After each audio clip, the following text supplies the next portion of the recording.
my friends. Welcome to Sort of Brilliant, a show where the characters are made up and Hogwarts house sorting absolutely does matter.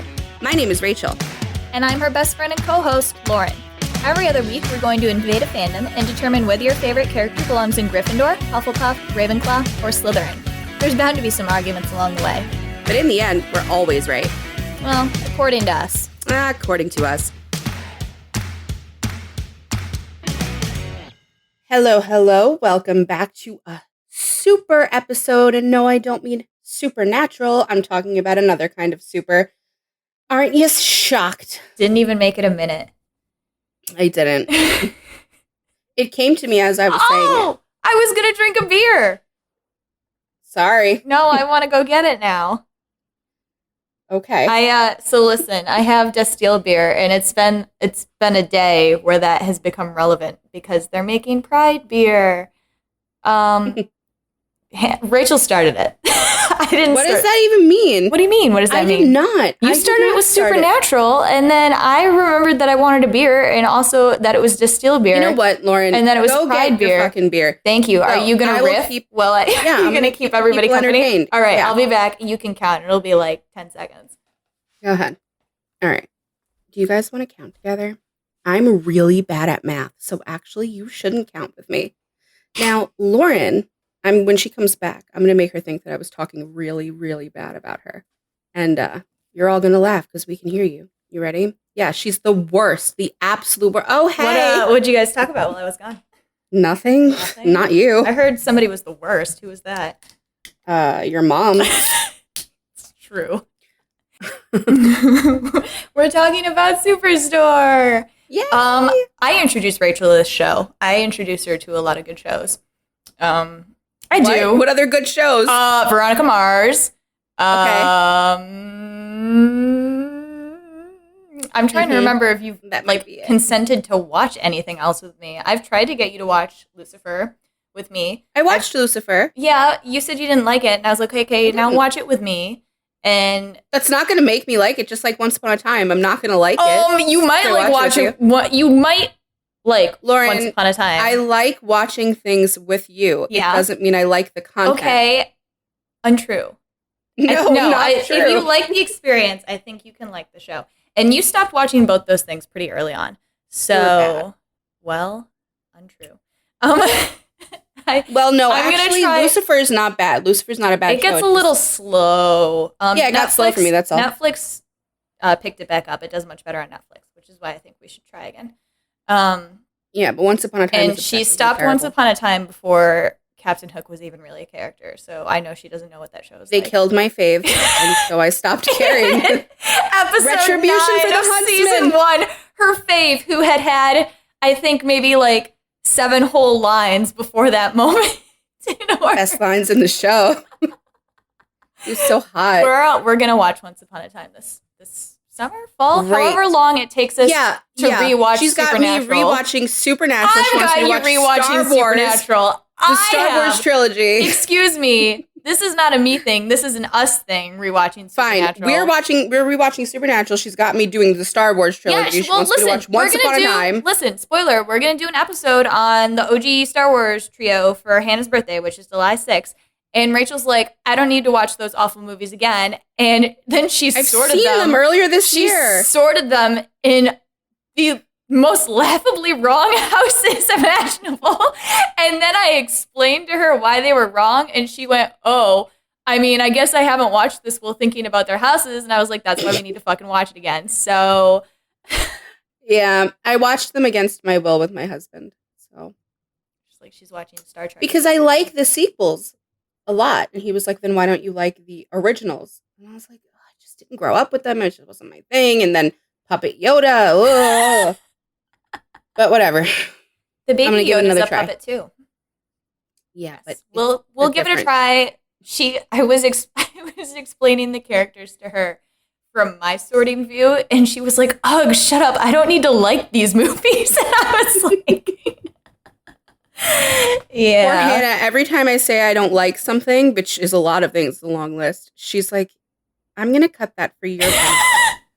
Because if people find out, Rachel, that you don't like this thing, Hey, I don't think they're not going to listen to you. I don't think it'll be bad. They have there's a whole genre of podcasts of people like watching things with fans, right? Like they're either watching it for the first time or like they watched it and didn't like it, so now they're watching it with a fan to like talk through it again. That's a whole genre of podcast. I'm pretty sure they can take one episode where you're like, I don't like Star Wars, and then we talk about it. Listen, I'm always open to trying stuff again, trying things from a different lens or perspective. I age, I get better, not older.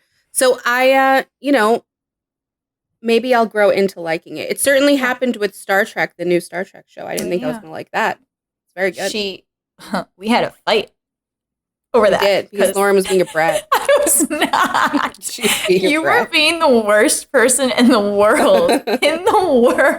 Yeah. Both me and her husband were like, oh, let's watch this. And Rachel was like, no, I hate it. And I was like, oh, we watch it together, and I bet it'll be more fun even if you hate it. And she was like, no, I fucking refuse. I will not come near the room that he's watching it in. Bye. Yeah. Okay. Big facts. And then she was like, you left me alone to watch things with your husband. And then he was like, she doesn't want to be my friend? What does that not mean? what he She said. hurt his feelings because she's a brat. That's not what he said. And then we watched Mythic Quest is another show I made you watch. Ha. That's true. I'll give you that one. Okay, thank you. Anyway. I don't think I've ever gotten you into any shows. I don't force Doctor my Who. shit on people. Doctor Who. Oh, yeah. You absolutely made me watch Doctor Who. And I have tried Buffy twice. I'm going to try a third time. Yeah, I'm going to make you watch The Boys. And I was planning on it, but I needed to watch it. You should watch Buffy with me because maybe commentary will help me. I think I get to that episode with the hyenas and I just don't get past it. I just don't get past it. I've got to rewatch it. I'm in my feelings, my early 90s feelings, because I just rewatched Friends. And I finished it, and I'm deeply, deeply upset about finishing it and not being able to live in that ridiculous, stupid world. I love them so much. So I need to rewatch something. So add Buffy to the summer, too. Okay, cool. We can do it. I believe in us. All right. We got to start. Okay, so Superstore. Anyway, the episode. I was talking about our rewatch schedule. We got to start with Supernatural. We should do that this weekend because Rachel's coming to visit me in mid-July, and I think we should be at a point where we can watch cast together live, which means we have to get through 3 seasons by mid-July. We can do it. Anyway, Superstore, yes. Like Rachel said, I love Superstore. Actually, the last time I went to visit Rachel is when I showed it to her and her husband because I was like, oh, look at this. They love The Office. I know they love The Office. I was like, look at this funny show. It's like The Office, but it's the retail world. And like, I'm going to be honest with you. I like The Office. I never got as into it as a lot of people have. Like it's a cult thing. Like it's a cult favorite. No, it is. It's like a cult classic show. I never got that into it. I watched it growing up, but it never, like it was funny, but it didn't really connect with me. One, because I'd never worked in an office, and then two, because you have to have those personalities for it to be that ridiculous. Michael Scott is a ridiculous person. Like not a lot of offices are going to be like that. Superstore, on the other hand, I worked retail for 5 years, and it doesn't matter what type of retail job you work or like how cool and collected and totally not funny your coworkers are. Every single retail customer is going to be exactly like the people in Superstore. Yeah. So it was extremely relevant to, I think, reality and also my experiences, and I just loved it a lot. Yeah, no, I fully agree with you. We when she came to visit, me and George, my husband, were like, I don't know if we're gonna like this. Like we'd seen it advertised and whatever. We really didn't give it a chance. And then Lauren was like, just try it, and we were dying. I think I just put it on. Good. Like I just put it on Hulu from the beginning. Yeah. Oh, it was so good. And then she left, she went back home, and we kept watching it. up to where it was like that was it. We had run out of episodes, and then we never got to catch back up again. Oh, you have to finish it. So for anybody who had never heard of Superstore or like lost track of it, it did just end. It ended in March. It ended well. They knew it was going to end, so it ended on a ending. Like it had an official finale. It wasn't like canceled or anything. Thank God. But it was, and I think it was ended like prematurely. Like they could have gone longer. Actually, they had planned to go longer because the Jim and Pam couple break up, and I think they had planned for that to be like a 2-year thing, and then for them to get back together, and that got condensed down to like a 15-episode season. But it ended in March. 6 seasons, very, very good. You should definitely check it out. It's an easy watch. It is an easy watch. You will blow through it because it's so enjoyable. Just redid it in 2 weeks, I think. So, yeah. And I went to a wedding during that time. So, well, in preparation, I did watch the finale. I watched how they end up together because we're sorting them. You didn't see how they broke up. I did. You did? You watched that? A 40-minute compilation of all Amy and Jonah moments. And as I was watching, I was like, oh, I remember that. So don't worry, guys. I'm qualified. I've seen the show. I just didn't see the last season. But I'm going to watch it regardless. I know these characters, okay?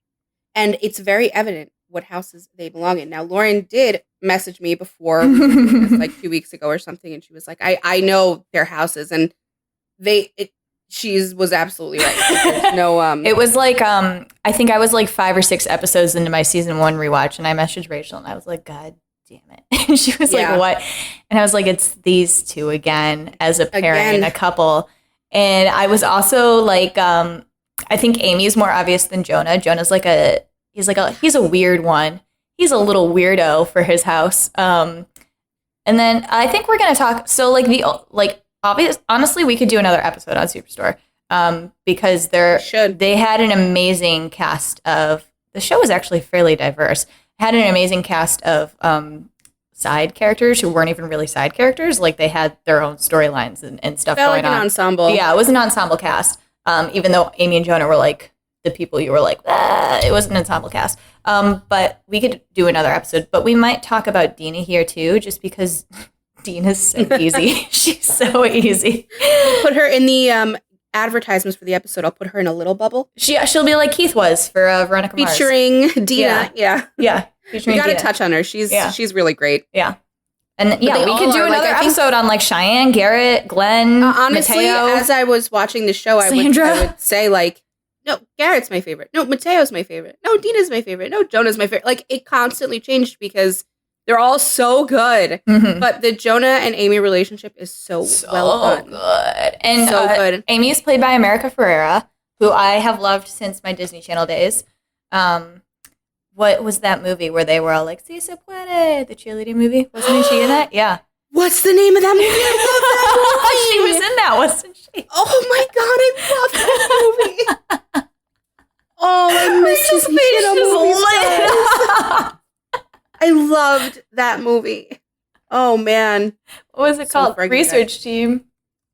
I don't know. It's a fucking good movie, okay? If you've seen it, you've seen it. If you're a millennial, you've seen it. Yeah, and then Jonah's played by Ben Feldman, who I had issues with because it was kind of like Rob McElhenney, where I was like, yeah, they're attractive, but I'm not into him. And then the second time watching it, I was like, why am I so into this? Oh, he's so cute. He is, and he's like cute in a non-conventional way.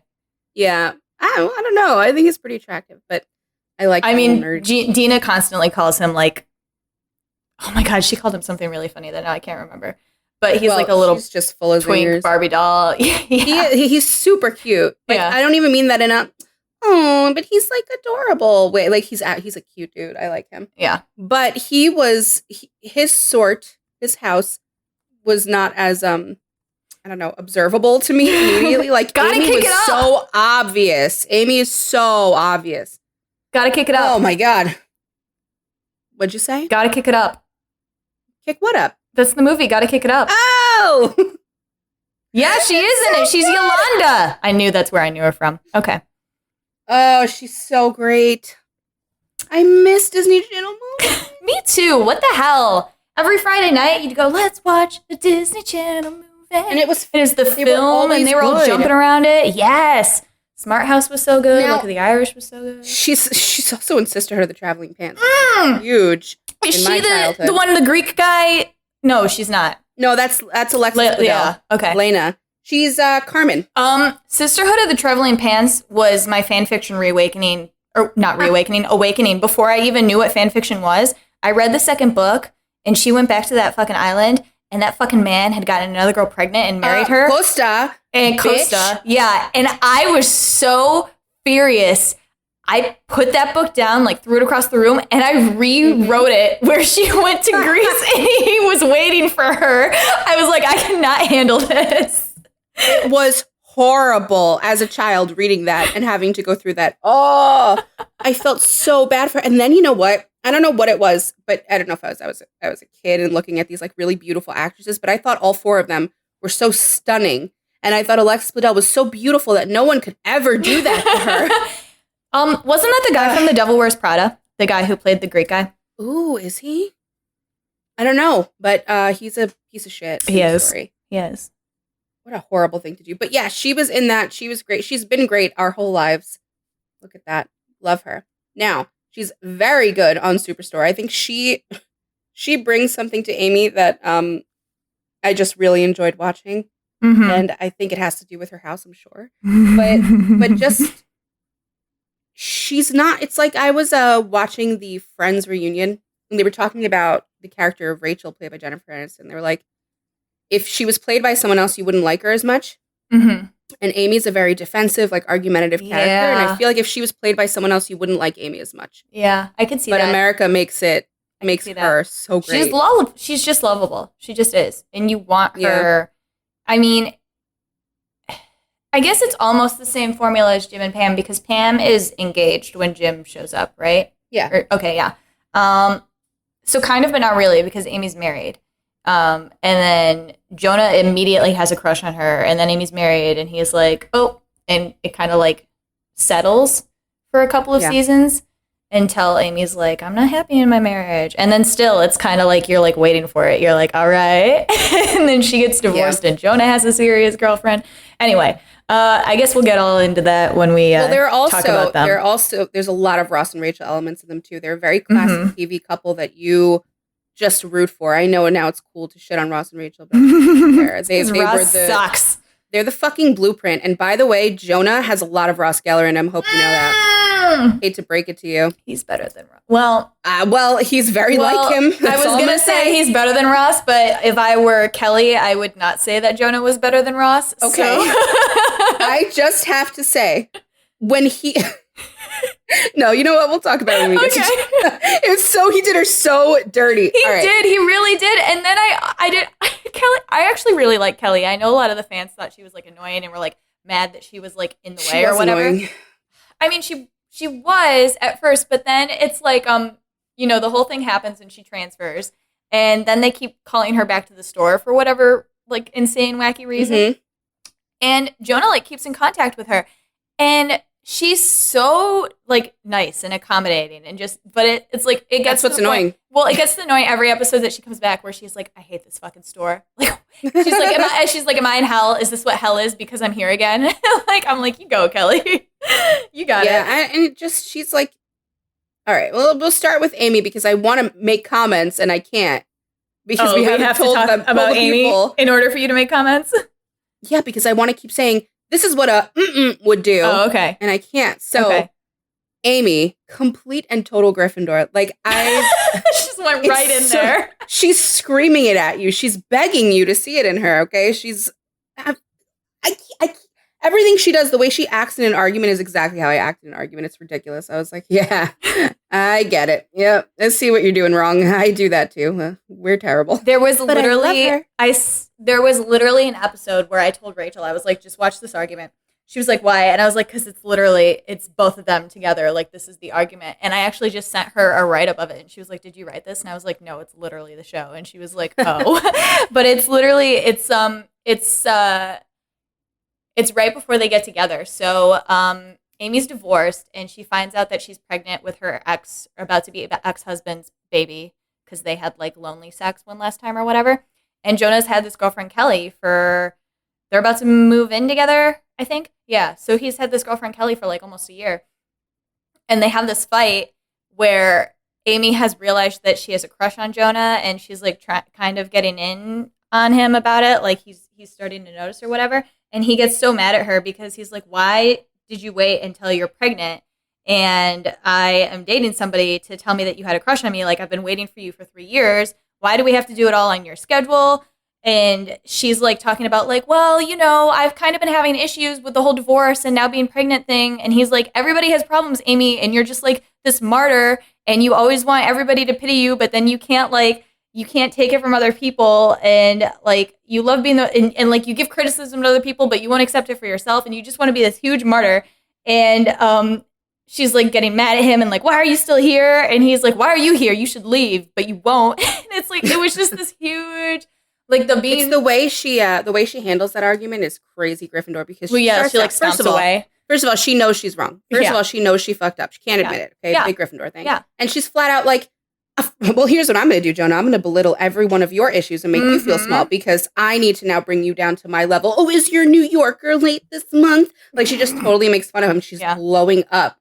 And he says the martyr thing, which if you ever fucking call me a martyr, I get so angry. That's like a trigger word. Like, I can't stand being called that. And I saw her. She was like, oh, really? You want to call me out? You want to tell me what I'm doing? I know what I'm doing. You don't say that to me. And now I'm going to make you feel like shit.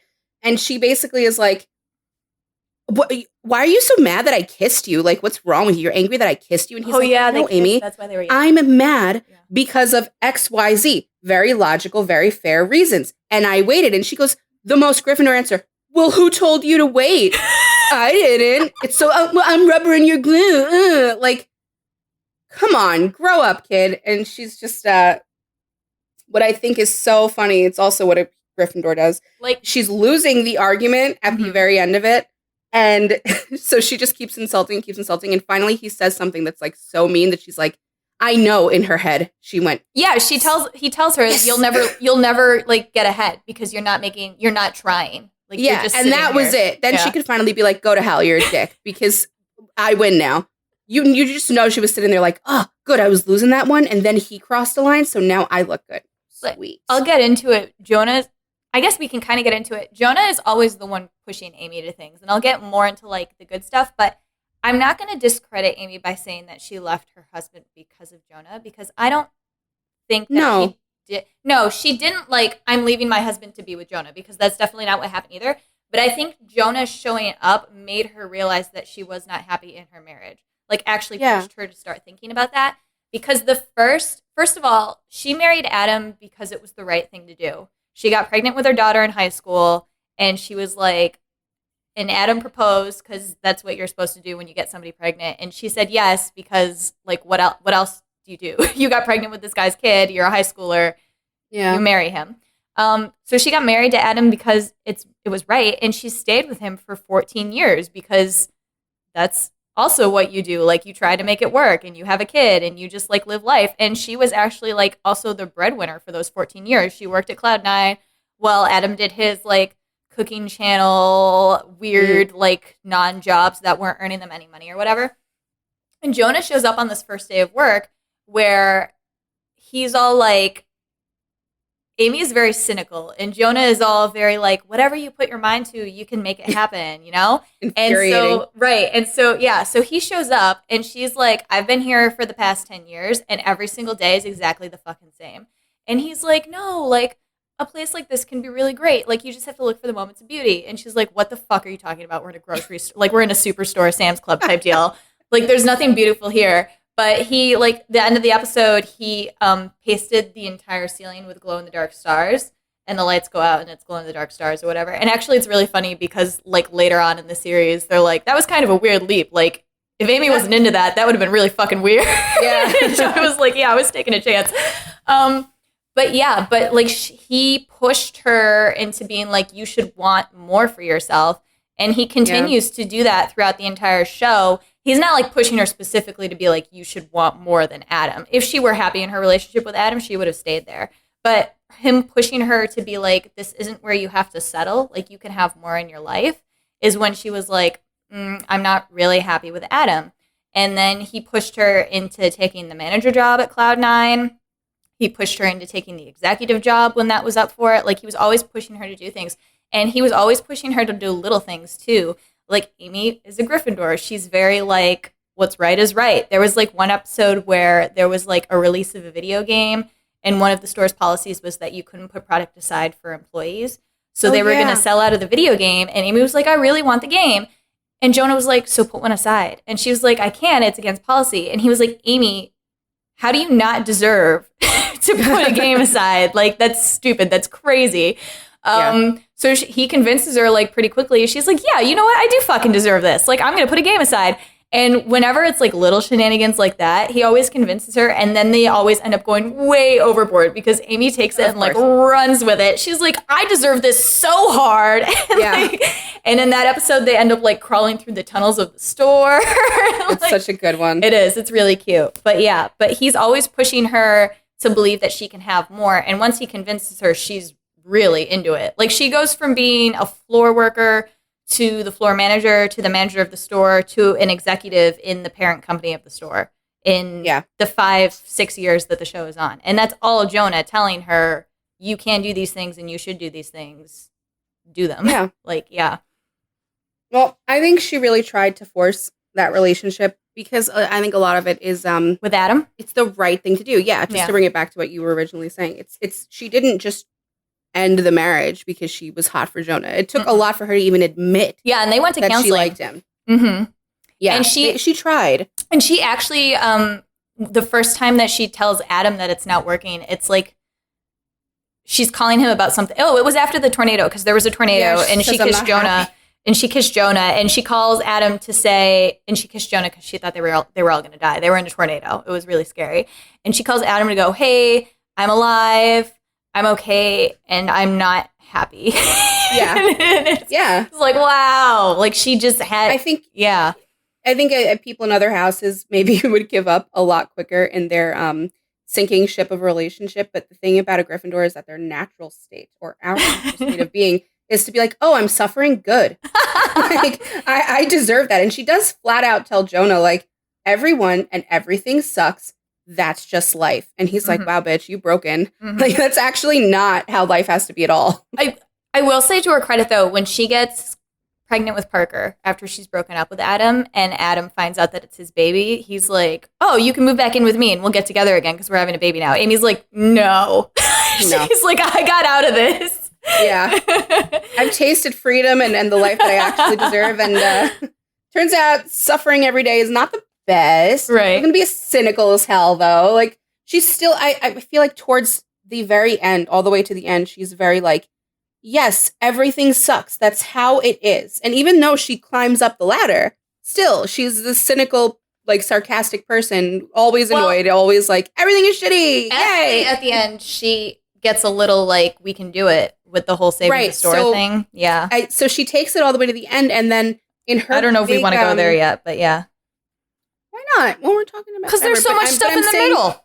Her development towards it, though, it's just very Gryffindor. At the end, when she's really, like, very... she finally admits, like, where she was wrong, where she went wrong in things. She actually says to him, you know, I hated that you believed life could be better than it was. And... oh my God, what a Gryffindor. Like, every Gryffindor we've sorted, Dean, Bucky, Wanda, whoever, all of them, they just want to, like, be beaten down. Like, they think they deserve it. Like, they don't want to be around listening to someone telling them, actually, life could be good. I promise you don't deserve to hate yourself 24/7. They're like, what does that even mean? Well, she also kind of was like, I'm the one who got pregnant, and I'm the one who didn't go to college. I ended up at the store. Like, yeah. She should be more proud of herself than she is. It's very irritating watching that whole thing go down. Well, she does get there in the end. She does, but it's rough going for a while. It takes a long time for her to really grow into who she is and what she deserves out of life. And Jonah is so important to that. And part of it is his house, and part of it is the dynamic of these two houses together. You see this a lot in this pairing, that the Gryffindor gets pushed to be better, to feel better about themselves, to look at things from a completely different perspective. We need some of these other houses in our lives. I'll just say that. You do. You can't just hang out with just Gryffindors. No. Probably the biggest flaw of Harry Potter. They all really should have ended up just dying. Like, there's no... I think Hermione saved them by being a weirdo Gryffindor. But I will say, Amy, so like we always say for Gryffindors have responsibilities in the people they love. They're responsible for them, right? And Amy is hugely like that. She is responsible for other people, especially for like Cheyenne. She sees as a mini her. Cheyenne gets pregnant in high school. She, in the first episode, gets proposed to by her boyfriend, who is worse than Adam, I would say. Bo is not great husband material. And Amy spends the entire episode trying to get her to not say yes to the proposal, trying to get her to rethink it. And then like she says yes to it, and then they're gonna have this huge wedding, and Amy spends the whole episode trying to convince them that they should actually save money for the baby instead of having a wedding, and talking about how she would have rather done that than had a wedding. And then there's an episode where Cheyenne's mom gets out of prison, and Amy is like also acting like her mom or whatever, and telling Cheyenne like, you're 18, you don't have to listen to your mom anymore. And Cheyenne takes it to, yeah, I don't have to go to college just because you say I do. And then Amy's like, whoa, whoa, whoa, whoa. And then is like telling Cheyenne that she needs to go to college. All the way at the end of the season, Amy meddles so hard to get Mateo and her brother set up. Like insanely. Like she's just always doing that. She is responsible for the people that she loves, and she meddles extremely hard to get them to do what she thinks they need to do in order to make their lives better. So it's true. That's a huge Gryffindor. Huge. And it's funny because you'll see it's in other houses too, right? Like this control freak need to be in control, but Gryffindors really internalize it and make it like, no, this is my responsibility to do this. Yeah, the responsibility is a great word for Gryffindors. It is. Good one, it's Lauren. Their word. You're welcome. I said so not just with like the job promotions and the stuff specific to her life, Jonah also convinces her that they can make social change. Like that's a big thing for Jonah. But he actually does, like when Glenn gets fired for giving Cheyenne maternity leave, he convinces Amy to actually do a walkout, and then the entire store follows. They try for a union twice, and Amy goes with him both times. So, like, Jonah can convince her that doing the right thing is worth it, and then Amy gets very into it. Like, she was very involved in the union negotiations. She was very involved in the walkout negotiations. So she, like, gets into it. I also had that her outlook on rightness can be, like, twisted. The second time that they're going for a union, Amy becomes the manager of the store in the middle of that. So then she knows that this union stuff is happening as the manager of the store, who is supposed to report if union stuff is happening. And she argues with Jonah that it's actually best if she doesn't rock the boat with corporate or ask for anything, because it's better for them to have somebody on the inside like supporting the union. And Jonah's like, no, ask them for healthcare. And she's like, no, it's fine. Like, I'm just going to be on the inside or whatever. But then Cloud9 sends ICE to the store, and they get Mateo. And Amy actually says it 2 or 3 times after that happens, when Jonah's like, what about corporate? Amy literally goes, fuck corporate. Like, she's done with them at that point. So yeah, she does. I think that's pretty common in Gryffindors too. I in our community episode, I talked a lot about personally relating to Jeff Winger, who's actually a Slytherin, because of the just a general apathy of like, nothing is going to change. Like, this is stupid. Caring about things is stupid.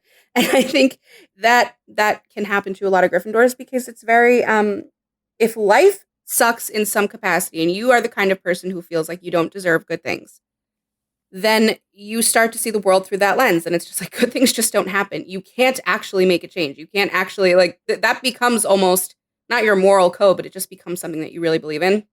And when a Gryffindor really believes in something, it's really hard to move them from that. And so I think Jonah was just a excellent, what's the word? Influencer? Yeah. He was. She really needed that.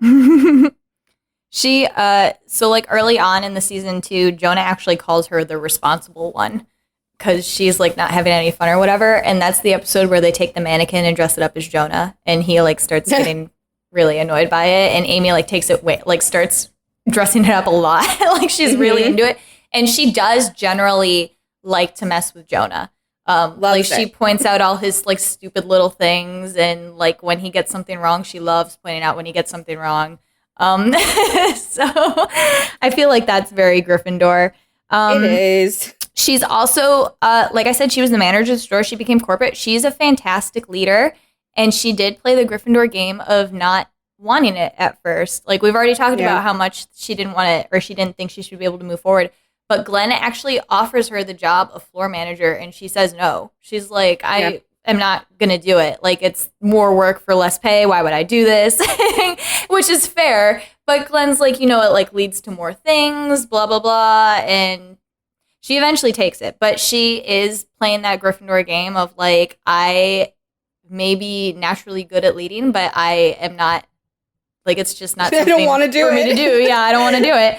Because it's like she has enough shit in her life. She has enough things she's responsible for. It's another thing you have to understand. It's not just like, oh, the pay. That's minor. It's more like, if I take this on and then I fuck it up, I'm going to hate myself even more than I already do. And that's really bad. You don't even want to like try. Oh my God. I know, it's sad. Yeah. There's the Gryffindor paradox then. I also said she has the paradox of thinking like she knows best and that she only wants to do things on her own schedule, but then she doesn't expect a happy life for herself. How can you think like that? How can you think you know everything and that you were moving on your own designated schedule, but that you cannot have the happiest life possible? Like, because just because you're moving at your schedule doesn't mean that it's going to benefit you in the end. It just means you're doing what you're supposed to be doing. It's such a paradox to be like, I am the one who knows the best things to do, and those things will only happen when I say they will. And she actually makes this happen. Like, she does this, but I refuse to make life better for myself. Because, like, what's the point? It's not going to get better. But it will. Like, she shows that. She says it at the end. She tells Jonah, she's like, my life is so much better than it was before you showed up here. And it's only been like 5 years.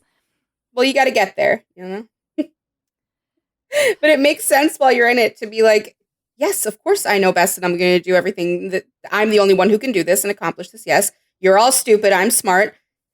And expect absolutely nothing good for you. Just nothing good for yourself. Craziness. I will. Another quintessential Amy moment was Sandra's wedding. So she went with Jonah. They were dating at that point, and she was like, I'm going to get turned at this wedding because I've been taking care of the baby and I've been doing shit at work as the manager and it's like exhausting and I hate it and I'm just going to get stupid drunk. And then Dina, who is the maid of honor, gets distracted with something else. So the wedding is not set up. So Sandra shows up in her wedding dress, like putting out chairs or whatever. And Amy sees her and Jonah's like, oh no, don't. And Amy's like, I have to. And she takes over the entire wedding and gets it set up for her. Yeah. Oh, God. Oh, that was very quintessential Jonah, too, what he does at that wedding.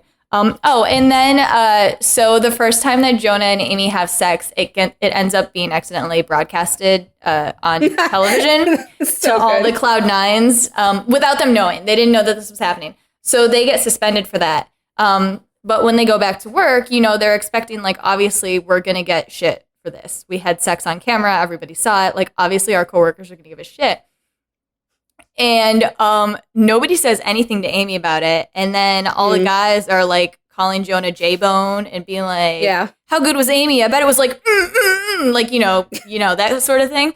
So they like meet up to confer about it. And Amy's like, yeah, nobody's been bothering me. And Jonah was like, oh, lucky you. I've been getting this shit all day. And Amy's like, what the fuck? Why aren't I getting shit? Is this a woman thing? And so then she calls a meeting with all the employees and is like, you can't be ashamed, or you can't think that I'm ashamed about having sex just because I'm a woman. So guess what? We're going to talk about it right now. If you have any questions about anything that happened, ask them. And it's like, ends up being like a half-hour meeting where they all ask like questions about their sex or whatever. And Amy's standing up there completely like, yeah, this is exactly what I want you to do. It makes total sense to her. How dare you leave me out of this? I'm a part of this. Oh, she's so funny, man. When she, it's so little, but she literally forgets to call Adam after she, like when she's about to give birth, and to Jonah, she's like, I guess I want you here. Like, she has no idea what she wants or what she's doing. Oh, yeah, she's like, Jonah's about to leave, and she's like, no, don't go. And he's like, do you want me to stay? And she was like, yeah, but not like in the room, like in a certain radius. Just like be around. And he's like, okay, I'll stay within the radius. He's like, do you want me to call Adam? And she was like, oh yeah, I guess you could do that. Yeah. Like Adam.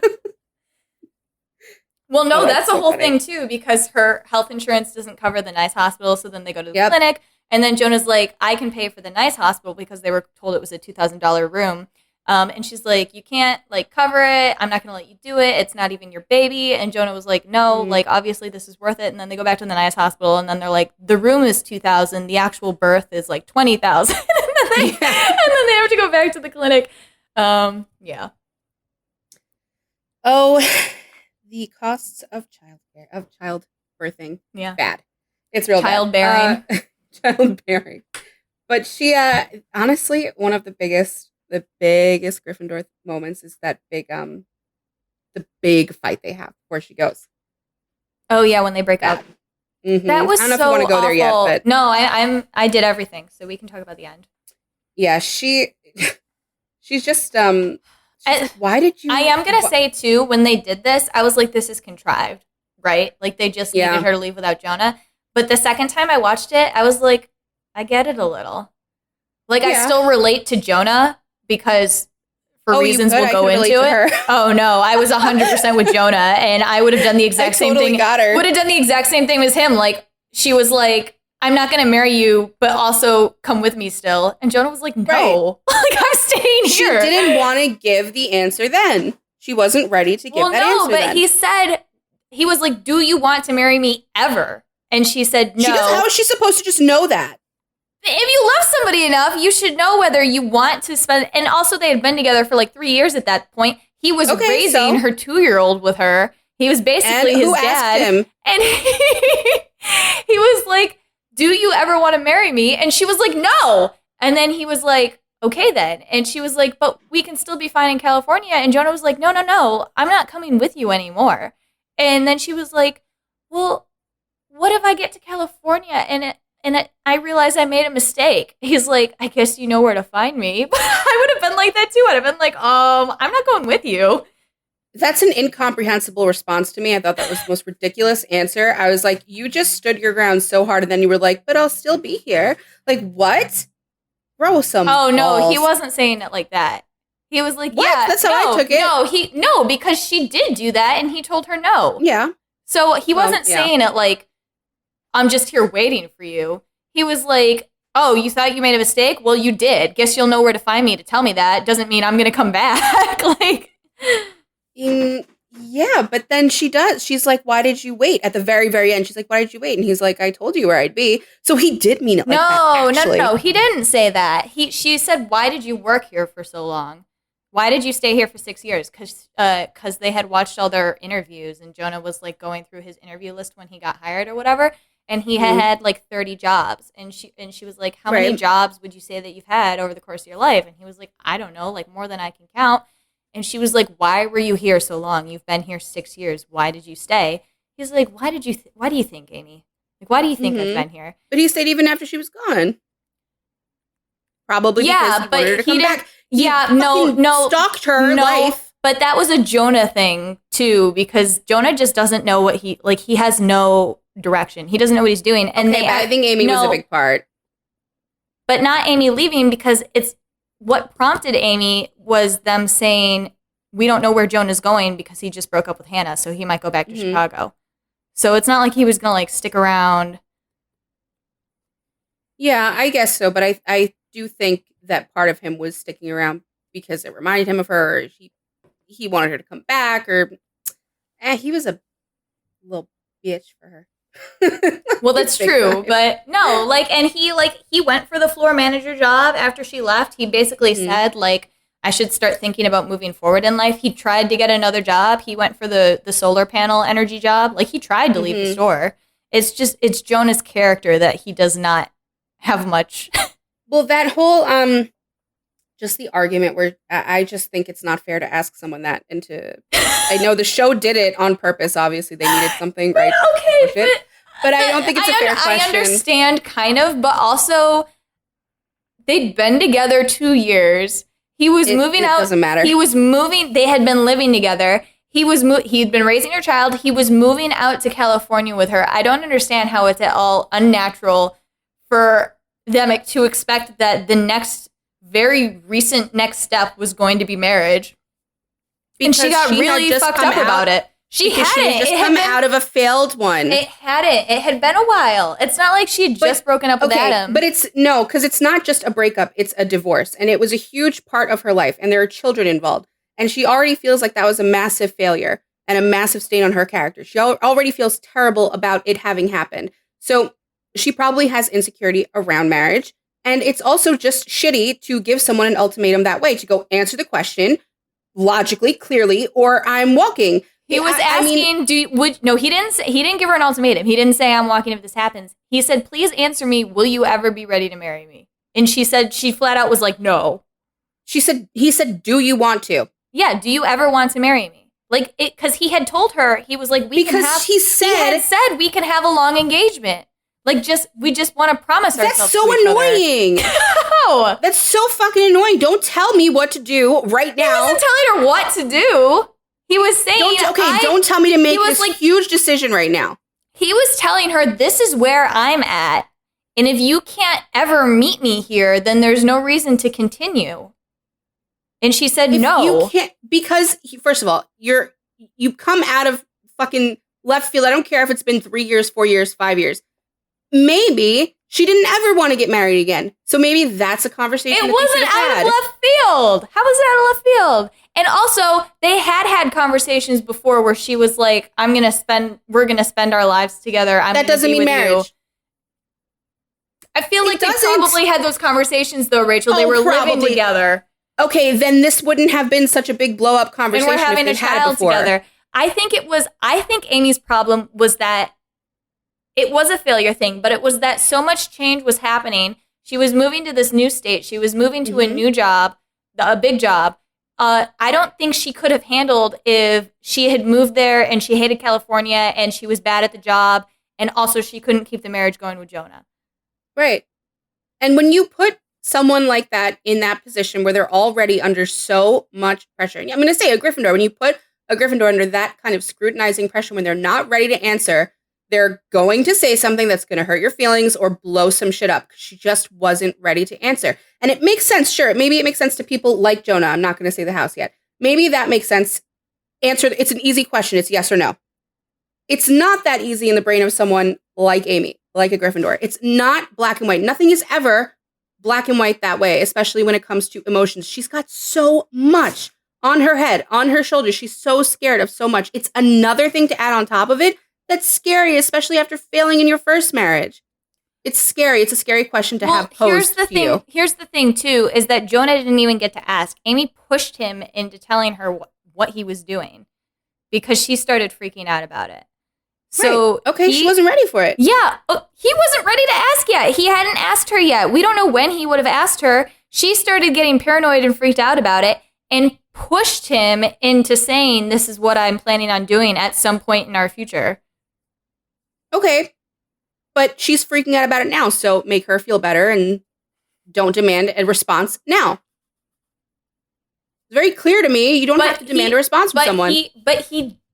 She pushed him into demanding a response. He didn't, when they had the first conversation in the office where she was like, oh, somebody took my ring, so I was just like worried that you were going to ask me to marry you. Haha, obviously you wouldn't do that. And he's like, He said something like, yeah, sorry, I didn't realize it would be so bad if I had asked you to marry me. And she was like, oh, no, like, it's just, yeah. And he gives her the ring that she had, like, lost, or thought she had lost and was worried that he took to measure her ring size back and was like, yeah, here's your ring back, sorry. And didn't say anything about marriage and, like, left. And then she went to him in the backstock with those fucking water shoes and was like, because he had been talking about wearing like boat shoes or whatever, or moccasins. He had been talking about wearing moccasins in California. She was like, yeah, I couldn't find any moccasins, so I bought you these water shoes. And he was like, what are these for? And she's like, because we're going to live out of California together and it'll be great. And he's like, Amy, I still don't, I don't understand what these are for. And she's like, it's a gesture, Jonah. Like, I'm making a gesture. We're going to be happy out in California together. And he basically says, I can't go to California not understanding how you feel about me because we had this really weird conversation earlier where you insinuated that being married to me wouldn't be great. And then she gets all huffy up in her Yeah, in and her she's head. right to. She's right to. She's right to, because the correct conversation then is, I'm not ready to take that step. Not ready Okay, for but that was she on says her to him, say it. She doesn't no, say it's that. not for him to say, I need to know if this is going to happen or not, or like, I'm not going to California, I'm not He doing needed it. to Because know she where says, I her don't head want to was lose at. you. She said, no, but that's that, not good enough. She said, and also, I don't want to lose you is such bullshit. That's because it's, again, this is the problem that he's been continuously having with her, that she wants things to happen on her schedule when she's ready with no regard for anybody else, and that she expects people to wait around until she's ready or whatever. So she says, I don't want to lose you, which is fine. Of course you don't. You like me in some way, but it's not fair to like hold me halfway, where I've said that I want to marry you and you're like, I just don't want to lose you. Yeah, but if you're just keeping me here and you're not meeting me halfway or even meeting me where I am or like letting me know at all where your idea of what our relationship looks like. Did they say I love you at that point? Oh God, they had said I love you from so long. Then he knows that she loves him. He knows she wants him in California. He knows where she is. He's being a fucking baby who needs an answer. Except no, because it's brought up in that conversation that actually she didn't ask him to move to California. He had said, well, I could go with you. And she was like, okay. And actually, and she makes a gesture. No, when they're having that fight, Jonah says, why would I have said I wanted to move out to California with you if I wasn't planning on marrying you at some point? And she was like, well, actually, you invited yourself. So okay, because that was getting on her nerves and mine. No, he wanted to know where she was at, if she would ever be there. I don't think that's an unfair question to ask. And she said no. So he was like, okay, bye. That's so annoying. Oh my God, just do it. Just go to California. Just understand what she's like and what you signed up for. Understand because she didn't tell him. She just said, I'm never going to marry you. She loves him though. She loves him though. So marriage isn't the end all be all of everything. But then she was going to move to California without asking him to be there with her. So. Okay, that's shitty. Obviously. That's shitty. Yeah, I'm not saying that she can't be shitty. I'm not saying no, that I know. And I'm not saying that she can't either, but I'm telling you why Jonah needed to know where she was at. Like, yeah, I'm telling you why that's annoying to me. I completely understood her perspective. No. I was upset. Let's just go into Jonah because then we'll understand why. Fine. I'll go into real quick with Amy too. We had mentioned that like she started the series with like, you know, nothing can ever change, and even when we try to strive forgiveness and fight against corporate, it's not going to work. She actually, when Cheyenne calls to tell her that they're shutting down Cloud9 stores, Amy actually looks into it for them and learns that they're closing 95% of the stores. And she travels back to St. Louis in order to make her store one of the ones that survives. And she is very clear on the fact that she believes it can be done and that she's going to do everything possible. So it's a complete character evolution to her realizing that you can do things, or it's worth trying for things. It's worth trying for the best thing and the better thing. And even when the store does close, actually, Amy quits her corporate job because they're closing the store. So that's a huge Gryffindor thing too. But yeah, I actually don't. He's important. He's very important to her character growth. There's a lot of hugely growing to do. It's hugely, and also, so in the last episode when the store's having its liquidation sale, and Amy comes to say goodbye to everybody, and she ends up working because they're short staffed or whatever. But they actually ask her, like, what's next for you? And she's like, I already have, like, a ton of interviews lined up because it turns out once you're an executive, it's not that hard to get another job.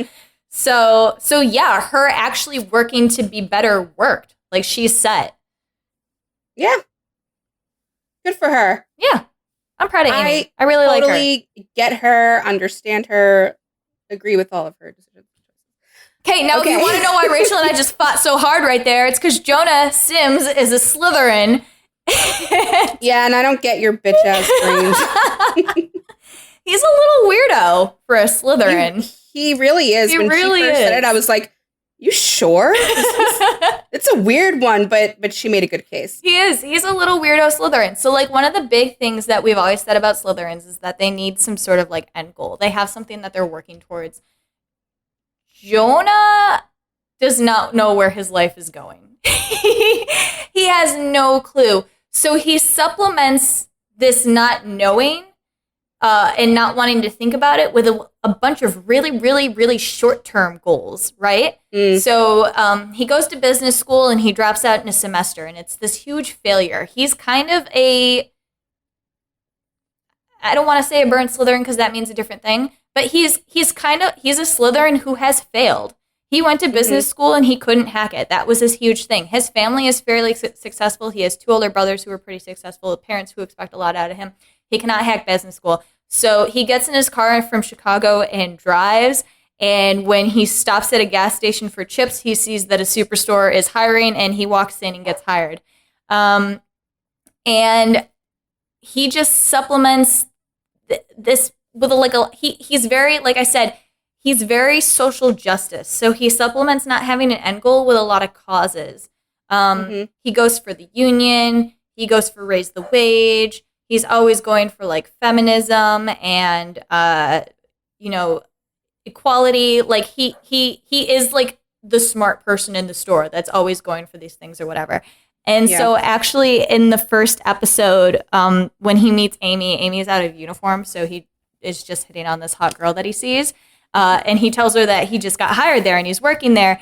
And his whole thing is like, I know you wouldn't think that somebody like me would ever work in a place like this, but actually, like, you shouldn't be stereotypical like that. Like, it's not that bad. Like, a place like this is actually really magical and, like, helps people find things. And actually, a lot of really smart people work here. And Amy's like, oh, so glad to know that you think that it's worthwhile working here because I work here or whatever. But yeah, he definitely... I would not say that Jonah feels like he's too good to work at the store, but he is definitely aware that is how it's perceived by everybody else. Yeah. And Jonah is very, very concerned with his image. He is. It's Big very, Slytherin thing. very Slytherin of him. He's not vain. Like, it's not what he looks like. He always has to be the smartest. He always has to be the wokest. He has to be like the most desirable. Like, he so badly wants to be Garrett's best friend. Garrett is the cool guy in the store, and they are natural friends, but he is so desperate for Garrett to be his best friend. Like, Garrett has this friend Randy from outside the store that Garrett's been best friends with since like elementary school. And whenever Jonah hears that Garrett's been hanging out with Randy, he's like, oh, like, maybe you can invite me to hang out with Randy. Like, why don't I know your secrets? Why does Randy know that secret? Like, that's so hugely Gryffindor. Like, well, he's a Slytherin. I'm sorry, Slytherin. It's so hugely Slytherin to be like, is this something that like I should be worried? Like, do you care about this person more than me? Yeah, it is. It actually is. Oh, you guys are annoying. We are. I hate it in myself. I'm like, why do I fucking care about this? That's very Lauren. It's so funny. She'll be like, she's like, this emotion is beneath me, but yet I feel it. I feel it burning in me. I gotta yell. Yep. Yeah. It was until you said that, I was kind of like, but now how does this relate to a Slytherin? Then I was like, oh, there it is. Yep. They're caring way too much. I think it's very like, he really, really cares about how he's seen, and we talked about this with Steve Rogers, because with the whole crush on Amy, he's very worried about people realizing it, and everyone knows it. Yeah. And even Adam starts to suspect it, and then it's like, oh shit, no, this is the worst thing that could possibly happen. I don't have a crush on a married woman. That's terrible. He does not want anyone to know that there's like, and that too, like, he has to be the smartest one, he has to be the best one. He can't have anything, any kind of stain on his record. Yeah, when I talked about it because it was something Amy did, but the joke that she plays on him is dressing up a mannequin and saying, oh, he looks like Jonah, and like the entire store laughs and agrees with her, and it bothers him a lot. He's like, it doesn't look anything like me. Like, why is this funny? And everybody in the store is like, yes, it does. This is exactly just like Jonah. And he was like, how is this like me? This isn't funny. Or like when he joins the Raise the Wage group, it's run by this guy named Tommy, and Tommy is very cool and like runs this like protest group or whatever. And Jonah learns that Tommy thinks that he might be a narc for corporate because he looks very like corporate or whatever. And so Jonah goes overboard talking to Tommy and being like, I don't know if you heard, but I'm not a narc. And like he breaks the permit to go across the street and like turn people away from the sandwich shop that they're protesting. And then when the guy comes out to talk to him, and it like is going to come out that Jonah's been paying people to not eat at the sandwich shop, and Tommy comes over, Jonah throws a trash can at a car and like runs away. Like he's extremely concerned. He's like, I'm not a narc, and he like goes overboard with being like, people need to know I'm not a narc. So, or like he there are a couple of times where Jonah's like, oh yeah, I don't need to be in charge of this. And then he obviously does need to be in charge. Yeah. Like, I think it happens the first time with the union where he's like, oh, you guys want me to be in charge? Okay, I guess I will. And then somebody else is like, I'll do it. And Jonah's like, no, I got it. Or like the second time the union comes around, it happens because Sandra is attention seeking. So it's very like no substance. She's just like, standing up and yelling or whatever. Yeah. And Jonah's getting upset about it because like people are following her, and he's like, they're not actually doing anything. And Garrett's like, why are you bothered by this? Like, you're not a part of it. And Jonah's like, but I could be. Or there's a green episode too, where like the store wants to do green initiatives. So Jonah starts like a green group and is like, let's set up a compost group. Let's like plant trees, blah, blah, blah. And everybody in the store is like, this is stupid. So he's like, fine, you do it. And so I think Cheyenne maybe takes it over and is like, we can post selfies with the hashtag Go Green. And Jonah gets so mad. He's like, this isn't doing anything. I should be running it. And Garrett's like, why are you bothered? You're not a part of it. And Jonah's like, but I could do it better. Like, I could actually do something. Extremely Slytherin. People are being dumb and not doing anything. And you're like, I can do it. That's so aggravating. Why do you want it? Why would you put yourself in that position? Why do you need that? Because he could do it. He's like, I could make a change. Yeah, you could. But like, why? I mean, okay, yes, it's for a good cause and whatever, but that's not the only reason he's doing it. Like, no, it's also because he wants like I'm smart. Look what Jonah did. Yeah. What about the med school thing? Yeah, I was gonna get to that. So first I was gonna say in the first season, Dina has a crush on Jonah or whatever, right? So she finally hits on him, and he's like, "Well, I would feel uncomfortable dating you because you're my boss." So Dina actually demotes herself in order to date Jonah, and then Jonah, I told Rachel this was so me, and she was like, "This is so dumb. Why do you have to do this?" But Jonah recorded his rejection to her on his phone so that he could play it for Dina. And so, like, unbelievable. Some other crap, like, they end up kissing, and then the phone starts playing while they're kissing, and it's really mortifying. But I told Rachel, I was like, this is exactly what I would do. And Rachel was like, why? Why wouldn't you just tell the person? I was like, no, because you have to say it beforehand so you get all the words out right and you don't fuck up. Oh, my God. And then you can focus on the person's reaction instead of on what you're saying. That's so ridiculous. That's so ridiculous. I would do it. What a convoluted way of thinking. I would never do it because it's like a social thing. Like, I would feel like it was rude.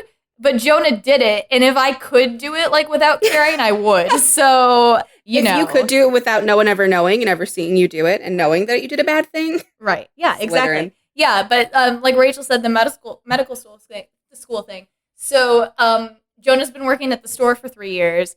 And he told his parents that what he was doing was going to medical school.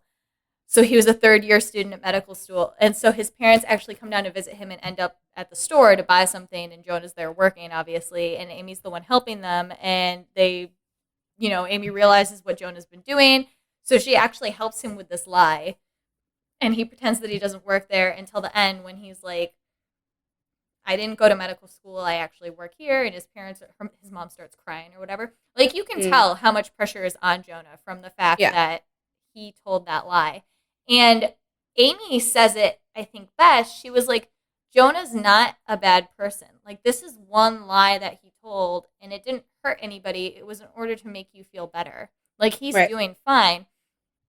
And then his mom's like, what are we going to tell Natalie? And Amy's like, who's Natalie? And she's like, his girlfriend he's had for the past 3 years. And at this point, he's dating Amy. And Amy's like, oh, his girlfriend. And his mom's like, yeah, they've been engaged. And she's like, okay, I'm sure Natalie's fine. And like his parents leave or whatever. And you go to Jonah, and Jonah's like, yeah, I told my mom I was going to see a movie with Natalie Portman, and she thought that I was dating Natalie Portman, so I just let her have it. Like, it was easier than explaining. That's so crazy. Like, how do you not feel the need to explain? It's just easier. Lauren. If your mom seriously thinks you're dating Natalie Portman, it's just easier to be Why like, doesn't it drive you crazy? No, I was just telling Lauren this about herself. She does this thing where she's irritated at you or at someone. She slowly starts to talk less and less. There's less and less words in the sentences, which for me is always a problem because I'm like, no, spell it out exactly. Repeat it another way. Explain to me like I'm 5. Come on. I want to make sure I get this right because it's very important to me that I understand completely. And very, very quickly, you'll just see like everything gets shorter and shorter. 1-word answers. And I'm like, you want to fucking expand on that? And she'll just go, not really. No, if this is how you see it, then that's how you see it. Less energy for me to have to explain it to you. All right, bitch, what about me? I need it explained to me. I'm dumb. Well, that's not my problem. I also told her too, like, I'm probably getting mad at that point. So, like, the more I say, the, like, worse I'm going to come off. But also, that's, like, the opposite. You get mad at me, too. It's not even when I'm mad. It's when I'm explaining something to you and I, like, lead you through a lesson. And you're like, why didn't you just tell me? And I'm like, because I honestly don't know which parts you don't know. And I don't want to come off as condescending like telling you things. First of all, it is condescending in the first place because you're like, I'm going to teach you this. I'm going to lead you to the water so that you understand it. I don't need that. I don't want you to I believe in you. You can get there. Just tell me what the fuck is going on, what you're thinking, whatever is happening here. Explain it. Like, if I have a feeling, I'm going to say it. You're going to know it. I'm not a bullshitter at all. And Lauren's not either. She's just not a bullshitter in such a weirdly different way. She's like, I'll wait until you get there. And then if I wait long enough, I won't come off bad by saying something bitchy. It's like, you know what? I would just respect it more if you're being a bitch. Because I can't deal with this. This is like mental torture. And then sometimes I do say things immediately, and Rachel's like, oh my God, you destroyed that person. It's so funny, though. Do you see how much I respect it? I love when you destroy people, but I save it in my head forever. Like, anxious on my behalf. You're like, you should. But I like it later. Okay, you know what? You just have an extreme personality with things. Okay, you're either nothing or 100. You're either like, get there on your own, dumbass, or I'm gonna just massacre you. There's like no in between. You're an infuriating human. Anyway, it's the house. It's a house issue. Gryffindors get a lot of shit, but you need to look over here. They need some like testing run on Slytherin. It's insane. All right, so Jonah. But they're such good couples. No, yeah, we're on Jonah. He plays devil's advocate to Amy all the time. Yeah. All the damn time. It pisses her off. It pisses me off too when you do it. When he's like, life has beautiful moments, and he's like always pushing her to be better. It's always in the devil's advocate way. It's like Rachel just said, he's not telling her directly do these things. He's like leading her there. He's like, tell me. I hate it. I can't take it. I hate it so much. Just say it. It just feels rude to be like, this is how you fix your life. No, but that's not how you have to present the information. You could just say it, or Jonah even could just say it like, oh, well, actually, I noticed this and this, and you could do ABC. But no, it's either I have to call you dumb, or I have to condescendingly get you there on your own. I'm just going to say 1-word answers, and eventually you'll get it. I believe in you, little buddy. I hate it. Just say what you're thinking. Drives me insane. Our friendship. No. You know exactly. I've talked about this for years. You already know all of this. It hasn't changed you at all, so it doesn't matter. You're like, whatever. This is. Rachel's told me countless times. She's like, I can only stand you because I understand you. Otherwise, I'd hate you. Okay. No, I actually say it as in other people are mean because other people are mean to Lauren, and I, wish them pain and bodily harm. And I'm like, it's because they don't understand. They just don't get you. It's not that I would hate you if I didn't get you. God, wait, the way you take things, the way me and Lauren's brain process things like this, I could send her something like a line of text, and I hear it and say it one way, and she gets it a totally different read on it. The same sentence. It's nuts. We're not meant to be texting friends. The inflection really matters in this relationship. And that's all our friendship is. Well, I know, Rachel over here man. with her fucking paradox, and apparently her Enneagram too needs like this transfer of love and like she's grinning, love and like adoration to always be coming at her. But if you do it, she screams at you. So like, what am I supposed to do? She's like, do these things because I need them, but if you do them, I'll kill you. So because it makes me feel better inside, but I can't tell you that. I'll never show it to you. So instead I have to compensate with anger and cursing. And you know what? Amy understands me. I don't need you to understand me. Anyway, Jonah, so Amy is 100% his person. Like his only, he shows up at the store and is immediately in love with her. And for the entirety of the show, Amy says it several times. She doesn't understand it, but she points out several times, like, how are you still here? And like, and his series of jobs is also like his like woke projects. Like I said that like Jonah compensates for not knowing where he's going in life by having a series of like shorter goals. He did this with jobs. He had like 30 or so jobs where he's like, I'm going to do this job and I'm going to succeed. And then as soon as he doesn't, he goes on to the next job, blah, blah, blah. That's how he does it. Or like the second time that the union failed, Amy actually comments on how he is taking on a bunch of like kind of leftist causes in order to like compensate. Like he joins Raise the Wage. He does like a feminist thing. He like does a lot of causes in order to make up for like his failure or whatever, like lots of short-term goals. But Amy points it out to him several times without understanding what it means, that you've been at the store for a long time, which is unusual for you. It's 100% only because of Amy. Amy is his person. He is there for her. Like we already had this whole conversation. We don't need to have it again. But when Amy says, I won't marry you, he dumps her. He's like, I can't be in the halfway relationship with you. Like, I can't. It's got to be all or nothing. When she comes back to him and says it was a mistake and I shouldn't have dumped you because I don't like this, he actually tells her that I can't get back together with you just because you're ready. Like, now I'm not sure where I'm at. And actually, it's only when she comes back to him a second time and says, you waited for me and now I'm going to wait for you as long as you need, that he like kisses her in the middle of her saying that. And he's like, sorry, you were talking and I didn't know what to do. So I just needed to kiss you. And then also when he finds out that Amy has a crush on him, he's in a serious relationship with Kelly. And so here's the thing where it's like Jonah is definitely a Ross to Kelly. I do not think that Jonah did not care for Kelly. I don't think that Jonah went out with her as like a distraction from Amy. I think that he really was he liked dating somebody that he liked, and like she wasn't a person that he had on hold until Amy was available or whatever. He liked Kelly, but then he found out that Amy had a crush on him, and his response was to tell Kelly that they should move in together. Like, he got really manic about his relationship with Kelly. That's so rough. I literally wrote that down. I didn't write a lot down, but that one, I was like, Ross Geller? Yeah. Ross Geller, is that you? And here's the thing, because he can sense that he is going to be a shit person. Like, he can sense it. He knows. Yeah. He knows Amy is his person, and he knows that he's going to fail this relationship with Kelly, and he doesn't want to because he likes Kelly, and that's not fair to Kelly. So he goes, like, manic with it. He, like, is like, we should move in together. He spends, like, the whole day with her, like, arranging their furniture in, like, their fake house so they can figure out how they're going to live together or whatever. Yep. And, like, spends the whole day doing that. And then they're leaving the store, and Kelly says, I love you. And Jonah says, I think we should break up.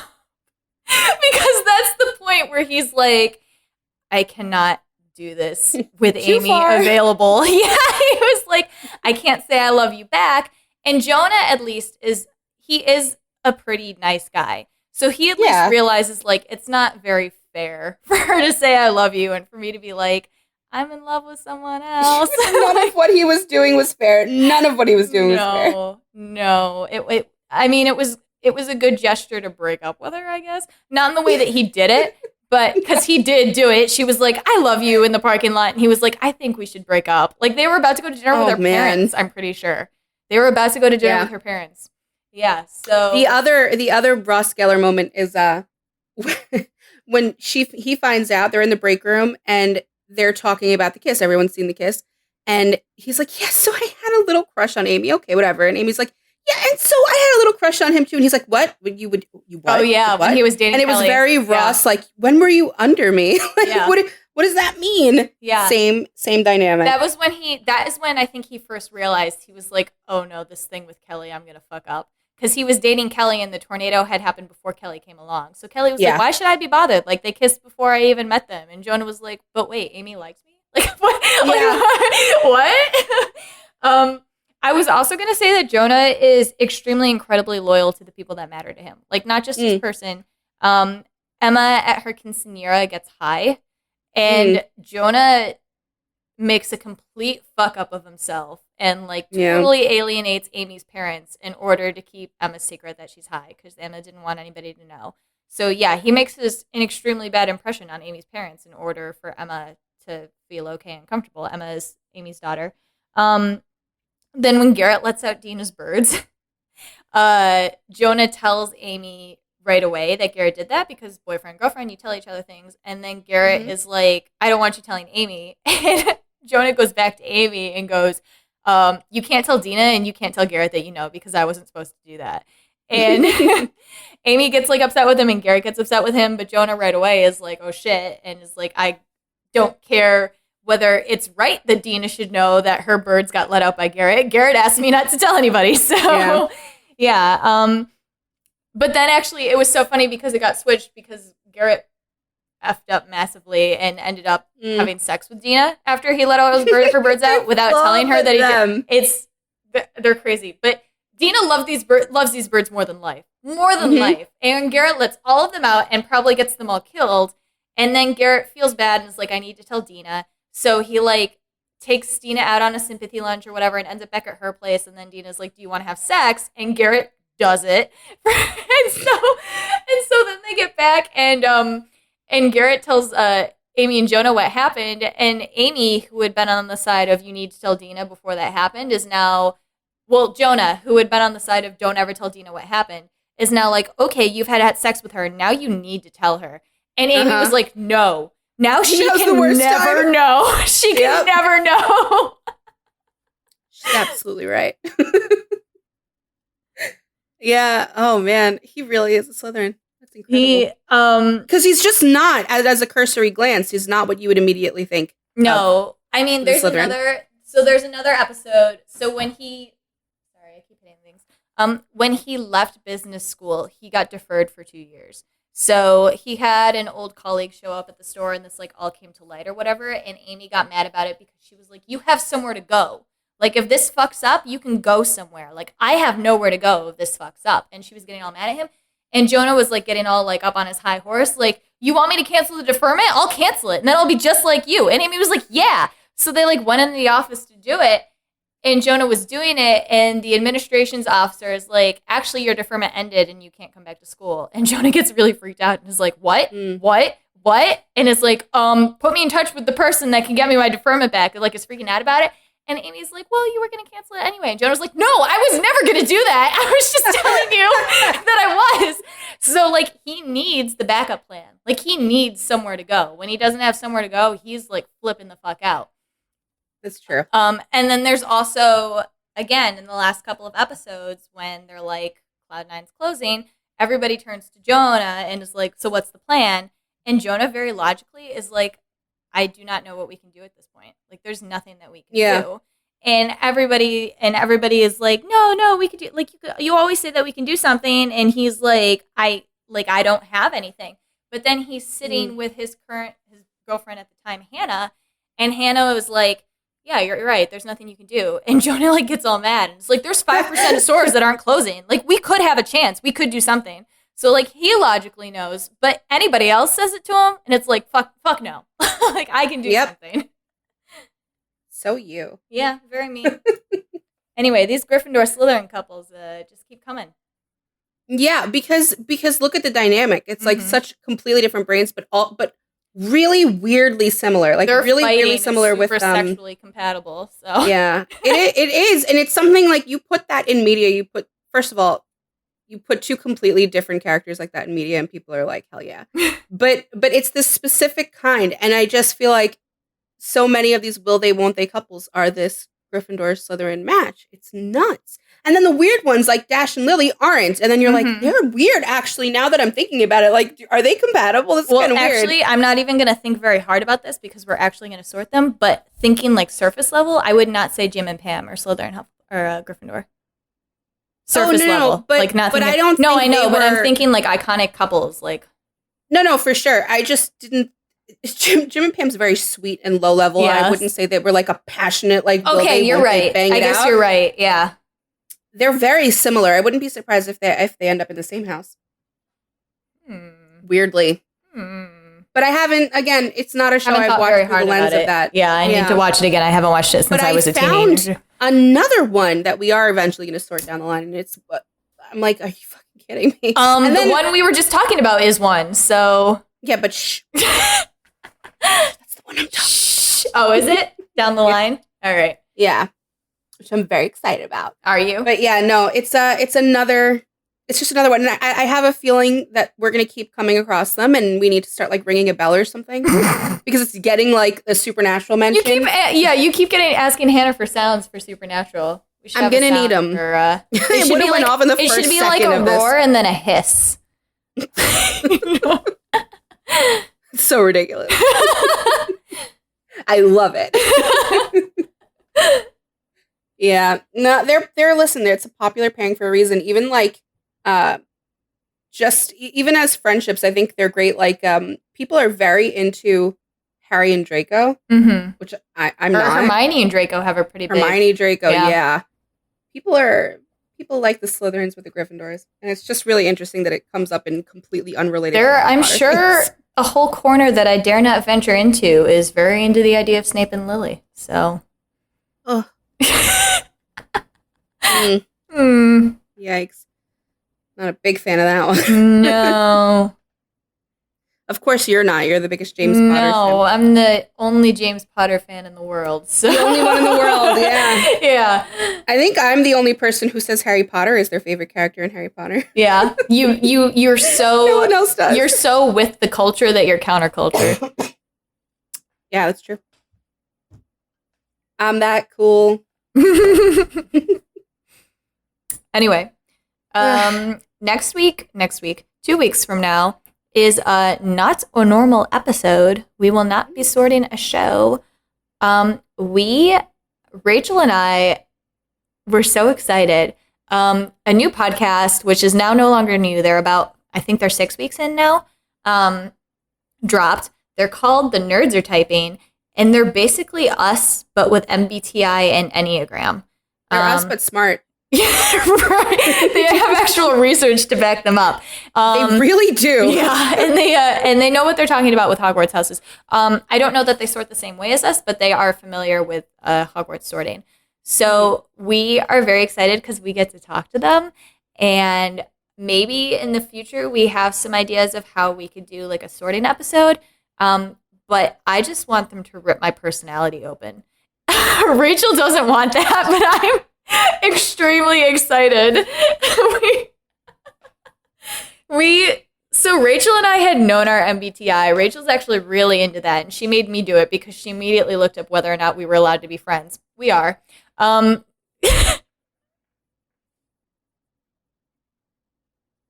You demanded I know mine. Like, you made me tell you. Yeah, but then you were like, look how compatible we are. Like, you sent me... Yeah, okay, but anyway, but we had never looked up our Enneagrams, so we did our Enneagrams. Rachel's disgusted. I'm okay with mine. Yeah, I'm like I'm not connected with it yet because I've only known it for a couple of weeks. But I'm very excited. I'm not really sure what we're just gonna talk about ourselves and all our personalities. We now all know what our Hogwarts house, MBTI, and Enneagram are. But what's so cool, guys, we're just gonna chat about it. They are a Hufflepuff and a Ravenclaw. So we have a full house. We're gonna be a full set. Yeah. That's the first time ever that we're going to be a full set. That's cool. That's Love that. Very, very cool. Very cool. But yeah, I guess we're just going to talk about ourselves. So we'll talk about, we're going to talk about personality analysis, which who the hell doesn't want to know more about themselves? Listen, this is for my horoscope peeps out there. Come listen more. And I'm interested to hear how they sort people. Yeah. Because as you know, we don't really pay attention to personality. Personality is a thing that goes along with your house. Any house can be any personality for us. But I'm excited to hear how they sort and how they pair those things, because I've been listening to their episodes and they do have, and I mean, we can do this too, but they do have like MBTI types or Enneagram types where they're like, these ones are Slytherins a lot. Mm-hmm. And like, I listen to it and I'm like, yeah, like not always, but a lot, but yeah. So, like Rachel made her husband take the Enneagram after she took it and he got 5. And I listened to the 5 episode, and actually the host who is a 5 is also a Ravenclaw. And I was like, these are literally Ravenclaws. Yeah, my husband's a Ravenclaw 5. Yeah. Yep. Yeah. So I know it's so soul crushing to read things like that about yourself when you're a Gryffindor, because you just like inherently hate yourself. So it's like, please stop telling me that. I actively try to not be this way. Please don't. I'm just not going to tell them what I am. Don't you say my number. Don't have to think I'm like a cool 6 or 7 or something. Like I'm nowhere near that number. To the 6th episode, and 6 are crazy. I'd rather be that. I feel like a lot of them are Ravenclaws too. I notoriously would rather be a Ravenclaw or a Slytherin in my house. Okay. But we're very excited. Preemptively check them out. They're called The Nerds Are Typing. Connie and Delia. Oh, so awesome. I'm so excited to do this. So get excited. Look forward to it with us. Something new that we have not done before. Maybe we might. I don't think they watch Supernatural, so maybe we might not ever mention it. I just kidding. I'm gonna immediately ask them to type Dean Winchester. We've talked to other people who weren't into Supernatural and still managed to get our little Dean mentions and Destiel mentions in there. We're insufferable. I mean, we really are. Listen to my first sentence be, I'm an INTJ and so is Cass. Yeah, I know. I don't want to know what. I don't even like my MBTI. I don't even like any of it. You don't like your MBTI? No. I don't like that I am that. ENFJ. Pathetic. I hate it. I hate that I am this way.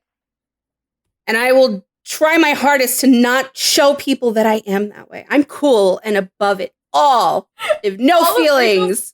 All of Rachel's stuff is like, you unconsciously do this, you unconsciously do this. And Rachel's arguing with me like, I don't do this. And I'm like, Rachel, you're not doing it on purpose. I hate it. I listen, it's going to be very interesting. It's going to be an interesting episode because you're going to hear a lot about Lauren and not about me, because I don't want to know anything. No, I want to hear all about you. Nope. Don't tell me shit. I'm going to live in my lie. It's all good. Wow. I'm a Leo. That's all I need to know, okay? I'm proud of that one. I'm proud of that one. And a Gryffindor. Yeah. A Leo and a Gryffindor. Yeah. And I have very big curly hair. So it's like a mane. I'm like really proud of this shit, okay? All right. So thank you very much for listening. If you have not watched Superstore, go watch it. It really is worth it. Yes. Watch Superstore. It's done. You can watch it all the way through. It's finished. Unlike shows that I've mentioned too much, so now we're not allowed anymore, it has a very good ending. So it's very satisfying. That's what you want. Amy and Jonah end up married. They have a child together and also raise Amy's 2 kids together. That's something I forgot to mention about Jonah. He ends up running for city council. It's like his end game. So he gets there as a Slytherin. Like, he gets his big end goal. His whole thing has been about I would say that he wasn't at all a failure. He just didn't find what he was going to be good at yet. So that's very Slytherin to me. He failed at the things he tried. But it just wasn't where he was meant to be. He didn't know what he was good at yet. I do want to say before we end that was one of the big reasons that I didn't understand the Slytherin-Jonah connection at first, because I was like, I don't know any Slytherins that fail. I was like, what do you mean? We do all the time. I'm not where I'm meant to be. Or where I thought I was meant to be. You're a very successful person in your own right. Thank you. But this is not what I went to school for, so... So like, what? Fuck school, okay, that's what I'm just saying. If you look at it that way, it's a failure. Nothing matters. Money isn't real. We're in a simulation. How many times do I have to tell you? Anyway, listen to us on Apple Podcasts. Rate us 5 stars, please. We have 17 ratings now. We would love 20. That's a pretty number. More than 20, 25, 30. Go for it. Yay! Our Dustiel episode is now our second most listened to episode. It's quickly vying for the most listened to episode against the Dean and Sam episode. It's over 100 listens. Guys, y'all are crazy. Keep listening to it. Go Blue Greens. Else. Go Blue Greens. Yeah, anything else? We won. No, I'm good. I think we said all we set out to say. And thank you, as always, for listening. Go back and listen to all the other ones, especially the Dustiel one. It's long but good. Yeah. It's 2 hours worth your time. It really is. We could have gone to 4. We'll revisit it. Don't worry. Yeah, on the year anniversary. We'll do it. Hell yeah. All right, guys. Thanks again. We'll catch you on the next one. Thanks for listening. Bye. Bye. Thank you for listening to Sort of Brilliant. If our sorting choices inspired any rage or excitement, we'd love to hear from you.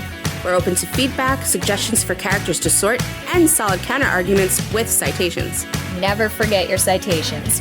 You can find us hanging out on Twitter and Instagram at SOB_pod or shoot us an email at sortofbrilliant@gmail.com. And since we're not above begging, please rate and subscribe to Sort of Brilliant on Apple Podcasts, Spotify, and wherever else you listen to podcasts. Please share our posts on social media. And if you're a Gryffindor, maybe you'll inspire sorting fights among your own friend group. The theme music is Hot Shot by Scott Holmes. Can't wait to sort with you again next time. Bye!